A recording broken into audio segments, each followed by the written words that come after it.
Perkenalkan, nama saya Johan Pratama Sianenia. Saya salah satu dosen di IBM RC, Universitas Ciputra Surabaya. Expertise saya di bidang financial management. Halo, perkenalkan nama saya William Santoso. Saya dosen dari Program Studi International Business Management, regular class. Seperti saya dalam bidang financial management. Setuju. Setuju? Silakan alasannya, Mas.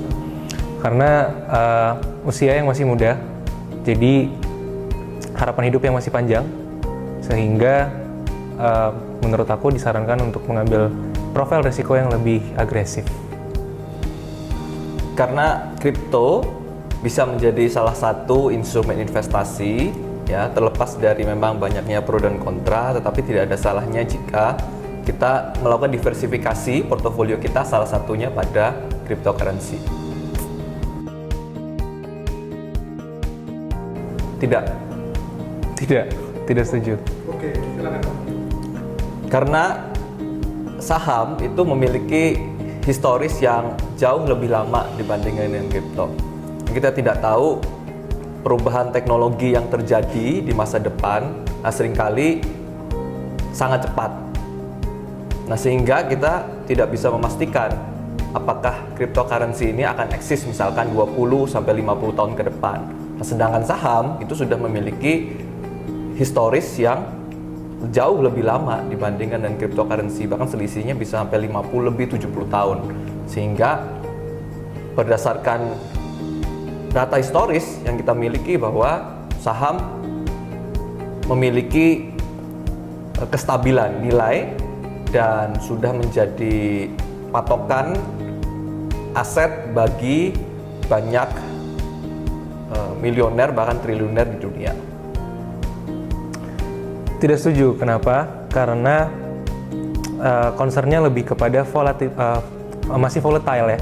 Jadi instrumen cryptocurrency itu masih volatile dan sama seperti inovasi-inovasi disruptif lainnya, ini masih jadi kayak hutan belantara yang bisa jadi akan menjadi satu disrupsi teknologi keuangan masa depan yang terjamin, bisa juga tidak. Sehingga in terms of safety, in terms of kita ngomongin terbukti, saya tidak setuju. Tidak setuju. Tergantung kriptonya apa. Tidak setuju karena menurut saya fiat atau apa yang kita pakai sekarang, mata uang itu akan tetap eksis. However, decentralized versus centralized, government akan tetap mengintervensi semua keputusan-keputusan terkait kebijakan keuangan, sehingga cryptocurrency tidak bisa menjadi nilai pembayaran ya, selain volatile-nya tadi ya, tapi sebagai store of value seperti itu. Untuk cryptocurrency yang memang murni decentralized, ya, mungkin akan sangat sulit sekali. Tetapi yang namanya masa depan sebenarnya tidak ada yang tahu. Jadi memang apakah bisa atau tidak tergantung apa jenis kriptonya. Misalkan saja, siapa tahu nanti di masa depan bank sentral juga mengeluarkan kripto, bank sentral masing-masing negara misalkan. Sekarang kan lagi ada tren, misalkan CBDC, Central Bank Digital Currency. Nah, itu mungkin bisa saja jadi pengganti mata uang fiat ke depannya. Cuma memang sementara ya, memang dalam jangka pendek belum ada arah ke sana, tetapi jangka panjang bisa saja itu terjadi. Sepengamatan saya ya, Setuju. kalau kita lihat memang influencer di sosial media yang mengatakan atau mengakui bahwa mereka jago ya, atau orang kaya, kemudian mereka berasal atau mendapatkan kekayaannya itu dari investasi cryptocurrency, itu mulai banyak. Saya mungkin tidak sebut nama ya, tapi mungkin teman-teman sudah tahu sendiri ya beberapa, dan mereka relatif muda dan belum ada tokoh yang generasi X misalkan atau generasi baby boomer yang mempromosikan kripto hingga saat ini, sehingga memang popularitas dari cryptocurrency terlepas memang dari teknologi ya, Dalam arti adopsi teknologi di generasi Z tentu saja jauh lebih baik dibanding di generasi sebelumnya. Sehingga ini yang membuat cryptocurrency lebih populer. Karena pengetahuan itu kan penting. Jika kita punya pengetahuan, maka kita punya confidence untuk berinvestasi di situ. Nah, itu mungkin yang masih belum di generasi baby boomer maupun generasi X. Tapi di generasi Y dan generasi Z yang mereka benar-benar tingkat adopsi teknologi sudah sangat baik, maka itu akan jadi sesuatu yang biasa bagi mereka karena mereka tahu akan hal itu dan mereka yakin dengan hal tersebut. Oke, jadi kalau misalnya refers to exposure-nya sangat unggul di anak muda, ya sangat setuju. Kenapa? Karena kalau kita perhatikan dari generasi ke generasi akan selalu ada muncul satu instrumen investasi yang bisa outperform instrumen investasi lainnya. Misalnya di zaman dulu baby boomer ada properti, makanya kenapa dulu orang tua kita kan nabungnya di tanah gitu. Terus setelah itu juga muncul saham bisa outperform semua instrumen investasi. Dan sekarang ada kecenderungan anak-anak muda kita ini haus akan teknologi, haus akan hal-hal baru, bahkan haus akan rasa FOMO-nya. Jadi hal-hal tersebut juga yang menjadi katalis buat exposure dari cryptocurrency sendiri itu bisa melejit. Banyak influencer yang tadinya nggak main kripto karena ngerti some of audience-nya itu main kripto. Seperti yang tadi disebutkan Pak William, tidak ada tokoh yang sudah established di industri ini, akhirnya mereka berlomba-lomba untuk menjadi influencer di sana dan akhirnya mulai meningkat dengan sangat tajam exposure dari kripto itu. Ya, selain itu juga kita tahu ada banyak banget testimoni yang menunjukkan bahwa portofolio mereka itu bisa berkali-kali lipat setelah masuk cryptocurrency. Setuju sebagai pengetahuan? Setuju agar mereka paling tidak juga punya kesempatan yang sama dalam berinvestasi seperti juga anak muda. Sebenarnya mungkin dari mereka bukan tidak mau, ya, tapi mereka mau, tapi mungkin mereka belum paham. Nah, sehingga mereka jadi kurang yakin.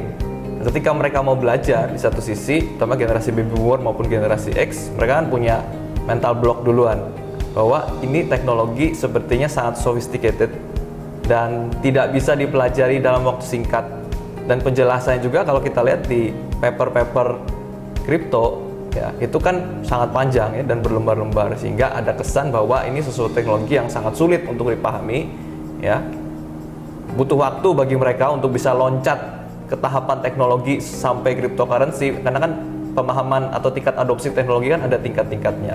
Dan mereka mungkin untuk sampai ke tingkat kripto harus melewati tingkat-tingkat sebelumnya dan itu mungkin yang harus mereka kejar sehingga karena mereka pikir sudah terlalu lama, terlalu jauh gap teknologinya, literasi teknologi mereka, sehingga mereka pikir ya sudah kita investasi ke yang kita tahu saja.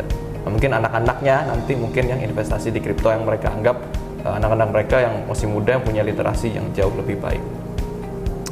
Oke, mungkin to be clear, yang paling penting untuk dijelaskan terlebih dahulu kepada orang tua kita itu adalah teknologi of the blockchain sebenarnya. Karena itu yang menjadi akar dari semua inovasi Web3 termasuk cryptocurrency yang kita punya. Kenapa? Karena orang-orang tua kita ini sekarang megang duit paling banyak. Sehingga mungkin 5-10 tahun lagi akan terjadi transfer kesejahteraan, transfer kekayaan dari generasi yang tua ke generasi yang muda. Sehingga dengan adanya sosialisasi tersebut akan orang-orang tua kita ini akan terbuka pikirannya untuk bisa percaya bahwa dunia ini sudah ada inovasi dan perubahan-perubahan kayak gitu. Kalau di dalam konteks dunia keuangan, ya memang masih relatif jarang ya paper-paper atau research keuangan yang meneliti tentang cryptocurrency. Kenapa itu tadi? Ya kembali lagi ya, karena dalam jangka pendek cryptocurrency masih menjadi perdebatan. Apakah cryptocurrency ini sebenarnya bisa diakui sebagai salah satu instrumen yang punya stabilitas yang baik sebagai penyimpan nilai atau hanya sekedar hype saja. Sehingga dari perdebatan itu, maka memang kalau kita mengacu dari textbook keuangan dan paper riset keuangan, memang masih sedikit sekali. Nah, terlepas dari banyak akademisi yang sebenarnya kembali lagi masih generasi X dan baby boomer, mereka sendiri belum paham tentang kripto itu sehingga mereka tidak melakukan riset di bidang itu. Nah, ini menjadi tugasnya anak-anak muda, terutama dosen-dosen muda yang generasi Y dan generasi Z untuk bisa lebih banyak lagi melakukan penelitian di bidang itu, ya penelitian keuangan di bidang cryptocurrency, sehingga semakin banyak paper-paper yang publish tentang cryptocurrency nanti akan mendorong lahirnya ilmu baru di bidang keuangan. Kalau ditanya apakah perlu untuk dijadikan mata kuliah sendiri, dengan sangat confident saya bilang perlu. Tetapi apakah kita siap? Tentunya masih belum. Refers to kita masih dalam konteks akademis, dan semua yang kita bicarakan itu juga harus ada dasar akademisnya. Melanjutkan yang tadi disampaikan oleh Pak William, itu menjadi tugas kita bersama untuk menyelam lebih dalam ke dalam teknologi ini. Karena cryptocurrency itself itu tidak hanya ngomongin soal instrumen keuangan, tapi ada banyak banget. Misalnya kita ngomongin financial behavior, atau mungkin kita bisa ngomongin decentralized leadership, dan pembangunan ekosistem di dalamnya juga banyak topik-topik yang unik untuk bisa dibahas. Jadi kita belum siap, sekalipun itu menjadi satu target yang seharusnya sudah mulai aware untuk kita aim seperti itu. Baca paper tentang Bitcoin, itu yang pertama. Karena dari situ lahirnya blockchain. Pahami, baca semua papernya dari awal sampai habis. Habis itu pahami betul-betul sebelum mulai berinvestasi. Karena invest ke hal yang kalian mengerti. Pada dasarnya semua instrumen investasi sepanjang itu legal itu baik. Hanya saja ya tingkat pengetahuan investornya itu yang berbeda-beda. Sehingga seperti yang dikatakan Pak Johan, ketika kita ingin berinvestasi di cryptocurrency, pertama kita harus pahami dulu semua teknologi yang ada di balik cryptocurrency tersebut. Terutama tadi sudah disampaikan teknologi blockchain. Kembali lagi, kita harus selain kita memahami teknologi, barang apa sih cryptocurrency ini, ya. Yang kedua, kita harus lihat karakter marketnya, karena pada akhirnya pergerakan harga itu ya sama seperti aset instrumen investasi atau instrumen keuangan yang lain digerakkan oleh supply dan demand.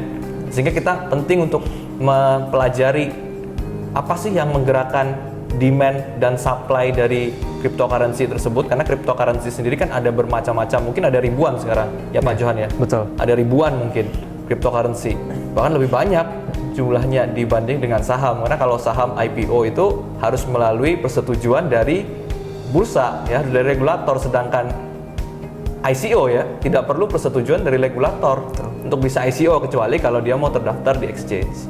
Nah, sehingga tantangannya atau potensi risikonya, ketidakpastiannya juga sangat besar ya, sehingga akan ada, apabila kita tidak paham, akan ada potensi kerugian yang sangat besar yang bisa kita dapatkan. Dibalik juga keuntungan, kalau kita melihat potensi keuntungan ya sangat besar juga, sesuai dengan baik lagi ke konsep dasar finance, high risk high return. Apakah kita hanya melihat pada fokus pada returnnya saja atau pada risikonya saja? Nah, sehingga harus balance. Pada intinya bagaimana kita bisa mengurangi risiko tersebut, pelajari betul sehingga kita punya confidence, jangan hanya sekedar ikut-ikutan atau orang bilang FOMO ya, tanpa kita mengetahui sebenarnya barang apa sih yang kita beli ini.